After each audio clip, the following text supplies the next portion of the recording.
All right, so there is this fella who did what everybody should be doing who can, because Dave Rubin is now doing these speaking gigs, and I believe he's been doing these speaking gigs for, a bit now. So if he's ever coming to your college or your university or whatever, and he's near you, always go and just badger him about why he won't have Sam Seder on his show. And I'm being serious. Do this. And do it exactly the same way that this guy did this. Big shout out to this guy. Don't know who this is, but of course, big shout out to him. He actually confronted Dave Rubin, and he called him out for having an echo chamber on the Dubin report. And I want to show this to you guys. He brings up Sam Seder. He even brings up people like ContraPoints. So this is very, very interesting, and I do want to check this out. So here we go. Hey Dave, so I've been watching your program since about early time in high school. Now I'm in college, so it's been a while, but one thing that I really liked, something that you talked about here, was the difference between diversity of thought and diversity of identity. Sure. Now the thing with diversity of thought is I feel like that's a problem you actually perpetuate on your show, because the only time you really have left-wing guests are when they're members of the intellectual dark web, such as Harris or Weinstein, and they're only there for the bulk of the time to talk about the regressive left.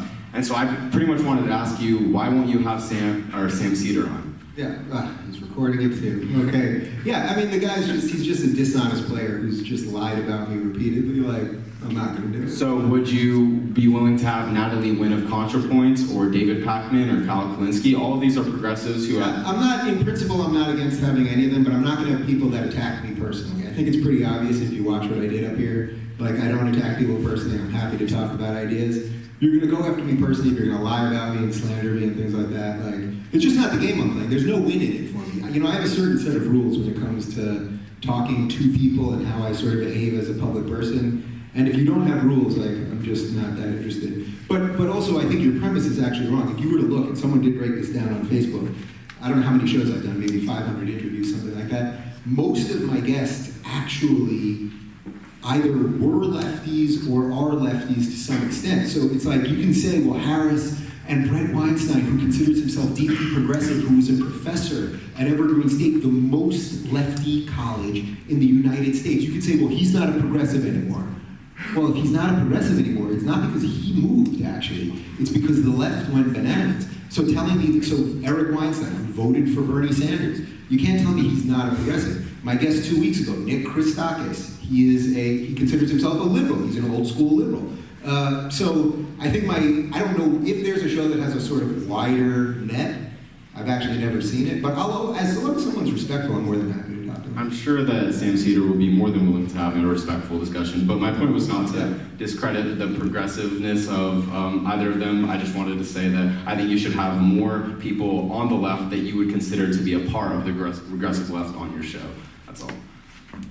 Okay. Very good question, man. Big shout out to this guy, because he set it up perfectly, right? He's totally respectful, and so he doesn't, there's no way to construe this guy as a troll or a D-bag or anything like that. Totally, nice guy who is completely cordial with Rave Dubin and just, presented in a way where he cannot be, antagonized or vilified or in any way. Now, there's so many things to respond to there.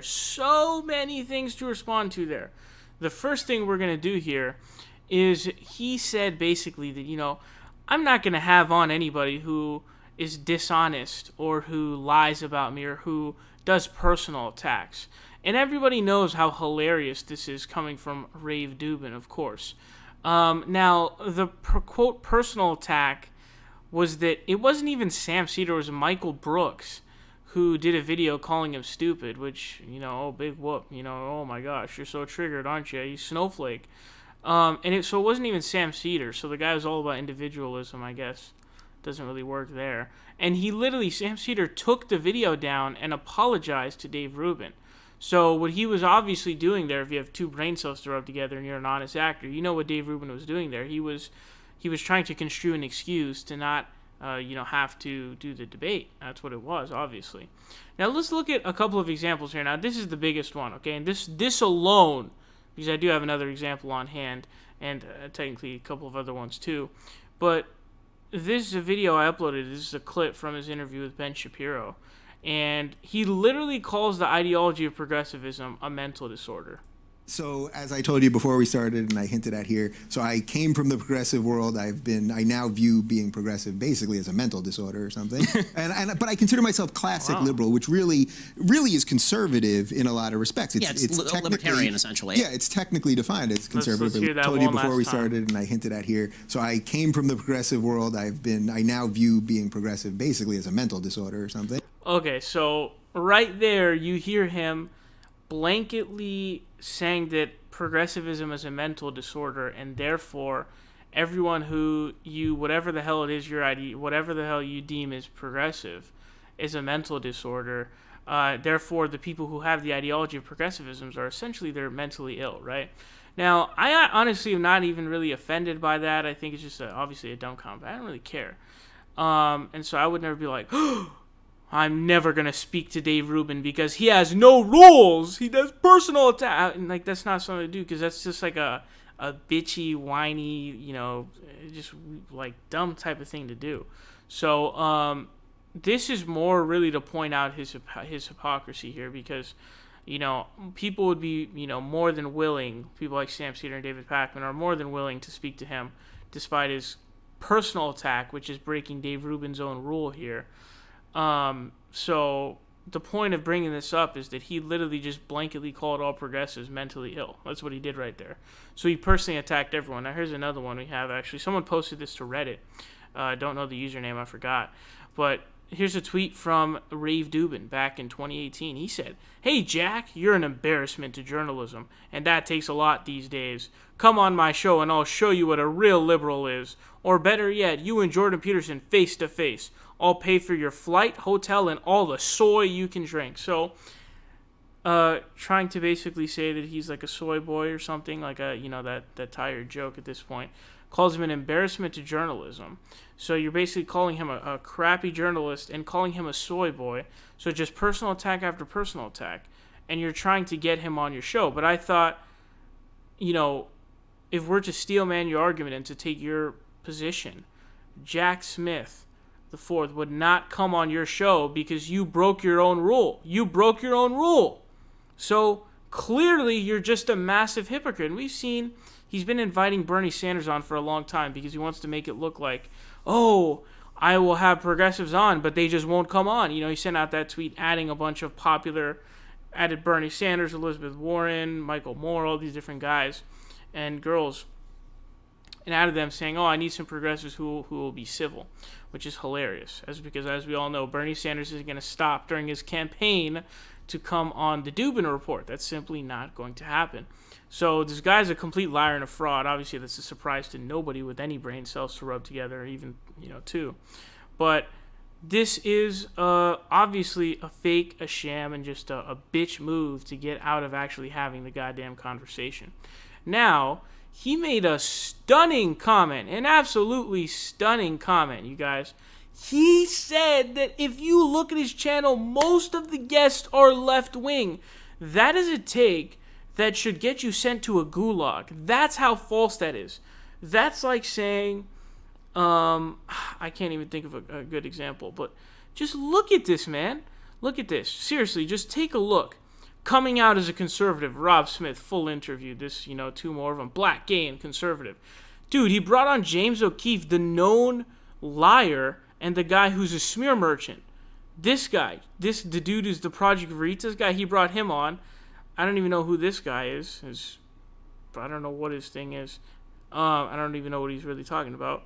This guy, I don't know who this guy is or what he's talking about. We know who Lauren Chen is, a very stupid conservative, genuinely stupid. Ali Stuckey, I think she's at Fox News, I don't know. Ben Shapiro, Bridget Fedesi, I think she's like the pro-billionaire girl, so she certainly leans in the conservative direction. The pro-life case against abortion, a right-wing position. This guy, I don't know, I think this guy, military strategy and Trump. Then you've got, defending this guy who's defending the Covington kids and AJ and Tucker. Again, obviously conservative. Pim Tool, we know, who's claims to be a liberal, but obviously he isn't. He's a fraud and a sham and a fake. Why selfishness is a virtue. He literally brings on people from the Ayn Rand Institute to spread their propaganda in exchange for cash. They paid him to bring those people on, and he did that, okay? And that... oh, so infuriating. This guy who... I think this is the guy who got into like a really heated argument with Joe Rogan over Trump's lying. Because he just deep throats Trump all day long. Responsible individuals, blah blah blah, a massive hoax, exposed social justice in academia. Dude, we're 2 months in, right? For comedy, free speech, and American Ninja Warrior, growing up with Ronald Reagan. This guy, Maxime Bernier, this guy's the Canadian nationalist, dude. Holy smokes. The diversity delusion. College presidents fights for truth on campus. A deep dive into whatever, issues. We haven't even seen a single lefty yet. We haven't seen a single one. This guy's a lunatic. He's a right-wing lunatic. Gad Sad, who's a very sad guy. He sucks. Deconstructing feminism, intersectionality, very right-wing type of thing. Things have never been better for humanity. I'm assuming that has to do with good news for the environment. Obviously, a right-wing doofus. Jordan Peterson and Ben Shapiro, both right-wingers. Brigitte Gabriel. If you haven't seen David Pakman's video on this interview, it's a masterpiece video. Love that video to death. Go watch it. This lady compared herself to Anne Frank. That's crazy. And then he brings it. Now, finally, we get Brett Weinstein. But where's the progressivism in here? I guess this one says being progressive. But look, evolutionary biology and gender. Gee, I wonder where that's going to go. Oh, the left is departing from biology and science. That's where it's going to go. Then you have, all of this, just a full episode. More Jordan Peterson nonsense. This is Kyle Kashuv, who's the conservative version of David Hogg, Tucker Carlson. We're 6 months in, guys. The anti-feminist professor. The fact that he said that, honestly, you should be disqualified from everything that you participate in. Look at this, Glenn fucking Beck, dude. Look at this, man. Look at all this garbage. The myth of system. Like, come on, bruh. Are you kidding me, man? Are you trolling? Are you kidding me, man? This is insane. This guy gets supposed to be like the middle ground guy or whatever. To make the claim that you're bringing on people who are mostly left-wing, I mean, what can I say? But just be so unbelievably angry at such a stupid lie. A lie, okay, is what it is. And I just pose it again. But here's what he does with Brett Weinstein and Sam Harris. The last time that he brought on Sam Harris was like a year ago, okay? Super long ago, and he keeps bringing up Sam Harris. The last time he brought on Brett Weinstein, as we saw, was like 6 months ago. And so the whole point of having Brett Weinstein and Sam Harris is for them to be tokens. Sam Harris is not even really a progressive. He's a guy who is the race science. He's now into the race science stuff, and he just believes in a bunch of garbage at this point. And I think he was caught like laughing at trans people or something like that. There's a lot of garbage that he believes in. Genuinely, his foreign policy is obviously garbage. He said that the 2020 candidate against Donald Trump should be someone like a young Bloomberg. Oh my God, dude! What? Oh my God! I want to die when I hear something like that stupid. So Sam Harris is not a progressive, okay? Maybe slight left of center. That's not being progressive, not being a Bernie supporter. And you talk about someone like Brett Weinstein. He is a token. And even him, he's not really like, even he is not all that really progressive. Because he comes on to be a token. And so you've got one name that you stick to, saying, well, you got two, but one of them's disqualified. So, and Dave Rubin knows about tokens because he is one. So he utilizes two of his own because, of course, he knows what it's like, and he knows the aid and assistance provided by tokens. So he knows all the names that the guy who asked this question throughout, Kyle Kulinski, David Pakman, ContraPoints, just all of these people, and he's too scared. So let me know your thoughts on this down below.